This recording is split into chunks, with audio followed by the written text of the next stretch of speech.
നമ്മൾ നേരത്തെ പഠിച്ചു there is, there are ഈ വാക്കുകൾക്ക് ഉണ്ട് എന്നാണ് അർത്ഥമെന്ന്. ഇന്ന് ഇതേ വാക്കുകൾ തിരിച്ചിടുകയാണ്. അതായത് there is എന്നത് തിരിച്ച് is there എന്നും there are എന്നത് തിരിച്ച് are there എന്നും ഉപയോഗിക്കുകയാണ്. അപ്പോൾ there is എന്നാൽ ഉണ്ട്, തിരിച്ചിട്ടാൽ is there ഉണ്ടോ. അതുപോലെ there are എന്ന് പറഞ്ഞാൽ ഉണ്ട്, അത് തിരിച്ചിട്ടാൽ are there ഉണ്ടോ. ഇതിൽ ആദ്യത്തെ is there എന്നത് ഏകവചനവും are there എന്നത് ബഹുവചനവുമാണ്. is there, are there എന്നിവ ഉപയോഗിച്ച് ചോദ്യങ്ങൾ ചോദിക്കുന്ന രീതിയാണ് നമ്മളിന്ന് വിശദമായി പഠിക്കുന്നത്. നമുക്കിനി is there ഉണ്ടോ എന്ന് ചോദ്യം ചോദിക്കുന്ന രൂപങ്ങൾ ഉണ്ടാക്കി പഠിക്കാം. ഇടതുഭാഗത്ത് തന്നിരിക്കുന്ന സെൻറ്റൻസുകളെല്ലാം there is ഉൾക്കൊള്ളുന്ന വാക്കുകളാണ്. അതായത് അത് ഓരോന്നും അഫിർമേറ്റീവ് സെൻറ്റൻസുകളാണ്. അതിൽ നിന്നും ഇൻറ്ററോഗേറ്റീവ് അതായത് ചോദ്യവാചകങ്ങൾ നമ്മൾ ഉണ്ടാക്കുകയാണ് ഇവിടെ. ആദ്യ sentence there is a bag on the floor. there is ഉണ്ട്, ഒരു ബാഗ് അല്ലെങ്കിൽ സഞ്ചി, on the floor തറയിൽ ഒരു ബാഗ് ഉണ്ട്. തറയിൽ ഒരു ബാഗ് ഉണ്ടോ എന്ന് ചോദിക്കുവാൻ വളരെ എളുപ്പമാണ്. there is എന്ന വാക്ക് തിരിച്ച് is there എന്ന് ആക്കിയാൽ മാത്രം മതി. ചോദ്യരൂപമാണെന്ന് തിരിച്ചറിയുവാൻ എഴുതുമ്പോൾ വാചകത്തിൻ്റെ അവസാനം ക്വസ്റ്റ്യൻ മാർക്കും ചേർക്കണം. അപ്പോൾ is there a bag on the floor? തറയിൽ ഒരു ബാഗ് ഉണ്ടോ. അടുത്ത് there is a child in the room. there is ഉണ്ട്, ഒരു ചൈൽഡ് കുട്ടി, in the room മുറിക്കുള്ളിൽ ഒരു കുട്ടിയുണ്ട്. മുറിക്കുള്ളിൽ ഒരു കുട്ടി ഉണ്ടോ എന്ന് ചോദിക്കുവാൻ there is തിരിച്ചിട്ട് is there എന്നാക്കി ബാക്കി വായിച്ചാൽ മതിയാവും. is there a child in the room? അടുത്ത് there is a farmer in the field. there is ഉണ്ട്, ഒരു ഫാർമർ കർഷകൻ, in the field വയലിൽ ഒരു കർഷകൻ ഉണ്ട്. വയലിൽ ഒരു കർഷകൻ ഉണ്ടോ എന്ന് ചോദിക്കുവാൻ there is തിരിച്ചിട്ട് is there a farmer in the field? അടുത്ത് there is a flower on the plant. there is ഉണ്ട്, ഒരു ഫ്ലവർ പുഷ്പം, on the plant ചെടിയിൽ ഒരു പൂവ് ഉണ്ട്. ചെടിയിലൊരു പൂവ് ഉണ്ടോ എന്ന് ചോദിക്കുവാൻ there is തിരിച്ചിട്ട് is there a flower on the plant? അടുത്ത് there is a boy in the classroom. there is ഉണ്ട്, ഒരു ബോയ് ആൺകുട്ടി, in the classroom ക്ലാസ് മുറിയിൽ ഒരു ആൺകുട്ടി ഉണ്ട്. ക്ലാസ് മുറിയിൽ ഒരു ആൺകുട്ടി ഉണ്ടോ എന്ന് ചോദിക്കുവാൻ there is തിരിച്ചിട്ട് is there a boy in the classroom? അടുത്ത there is an umbrella in the bag. there is ഉണ്ട്, an ഒരു umbrella കുട, in the bag ബാഗിനുള്ളിൽ ഒരു കുടയുണ്ട്.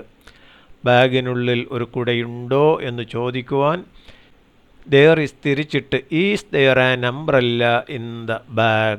അടുത്ത there is a cat on the mat. there is ഉണ്ട്, ഒരു cat പൂച്ച, on the mat പായയിൽ ഒരു പൂച്ചയുണ്ട്. അപ്പോൾ പായയിൽ ഒരു പൂച്ചയുണ്ടോ എന്നറിയുവാൻ is there a cat on the mat? is there a cat on the mat എന്ന് ചോദിക്കുക.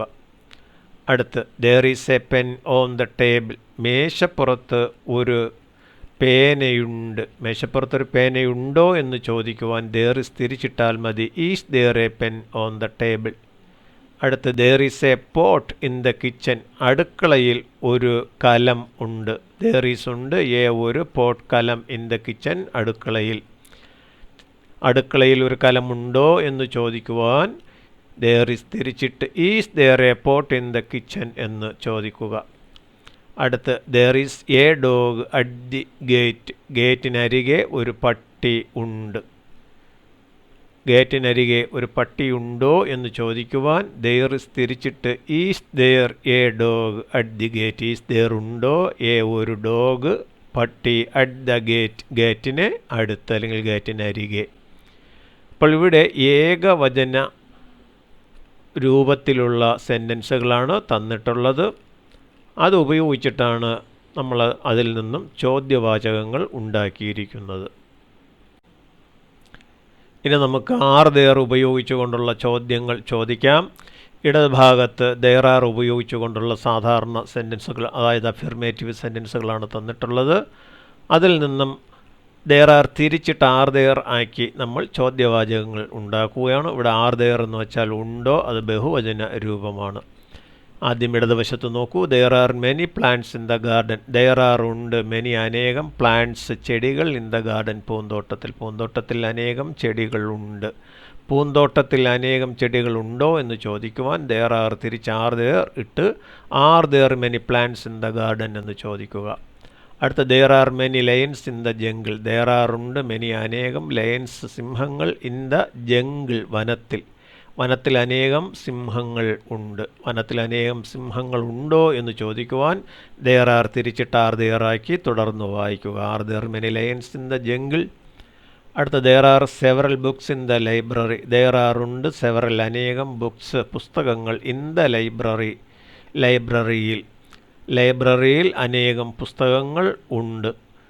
ലൈബ്രറിയിൽ അനേകം പുസ്തകങ്ങൾ ഉണ്ടോ എന്ന് ചോദിക്കുവാൻ ദെയർ ആർ തിരിച്ചിട്ട് വായിക്കുക. Are there several books in the library. അടുത്ത there are several doctors in the hospital.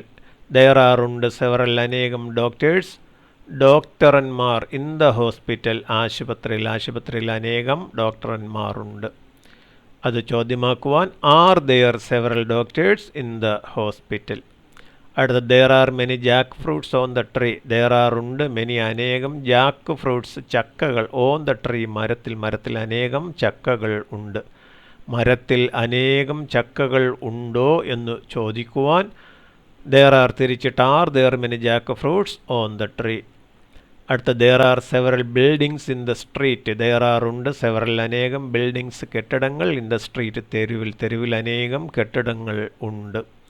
തെരുവിൽ അനേകം കെട്ടിടങ്ങൾ ഉണ്ടോ എന്ന് ചോദിക്കുവാൻ ദെയർ ആർ തിരിച്ചിട്ട് are there several buildings in the street.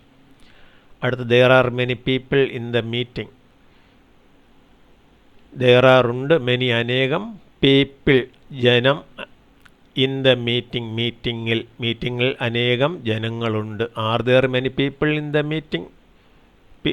മീറ്റിങ്ങിൽ അനേകം ജനങ്ങൾ ഉണ്ടോ, അതായത് അവിടെ ദെയർ ആർ തിരിച്ചിട്ട് ആർ ദെയർ ഉപയോഗിച്ചു. അടുത്ത് there are hundreds of people in the beach. There are ഉണ്ട്, ഹൺഡ്രഡ്സ് ഓഫ് പീപ്പിൾ നൂറുകണക്കിന് ആളുകൾ, ഇൻ ദ ബീച്ച് കടപ്പുറത്ത് നൂറുകണക്കിന് ആളുകൾ ഉണ്ട്. കടപ്പുറത്ത് നൂറുകണക്കിന് ആളുകൾ ഉണ്ടോ എന്ന് ചോദിക്കുവാൻ ദെയർ ആർ തിരിച്ചിട്ട് ആർ ദെയർ ചേർത്തു. Are there hundreds of people in the beach. അപ്പോൾ ഇവിടെ അനേകം എന്ന് അർത്ഥം വരുന്ന രണ്ട് വാക്കുകളാണ് നമ്മൾ പഠിച്ചത്, മെനി, സെവറൽ. ഇവ രണ്ടിനും ഏകദേശം ഒരേ അർത്ഥമാണ് ഉള്ളതെങ്കിലും മെനി എന്ന് പറയുമ്പോൾ അല്പം കൂടുതൽ ഉണ്ട് എന്ന് അർത്ഥമുണ്ട്. സെവറൽ എന്ന് പറയുന്നതിനേക്കാളും കുറേ കൂടുതൽ പേർ മെനി എന്ന് പറയുമ്പോൾ കൂടുതലുണ്ട് എന്നർത്ഥം ഉണ്ട്. അപ്പോൾ ഇത്രയും മനസ്സിലായി കാണുമെന്ന് ഞാൻ പ്രതീക്ഷിക്കുന്നു.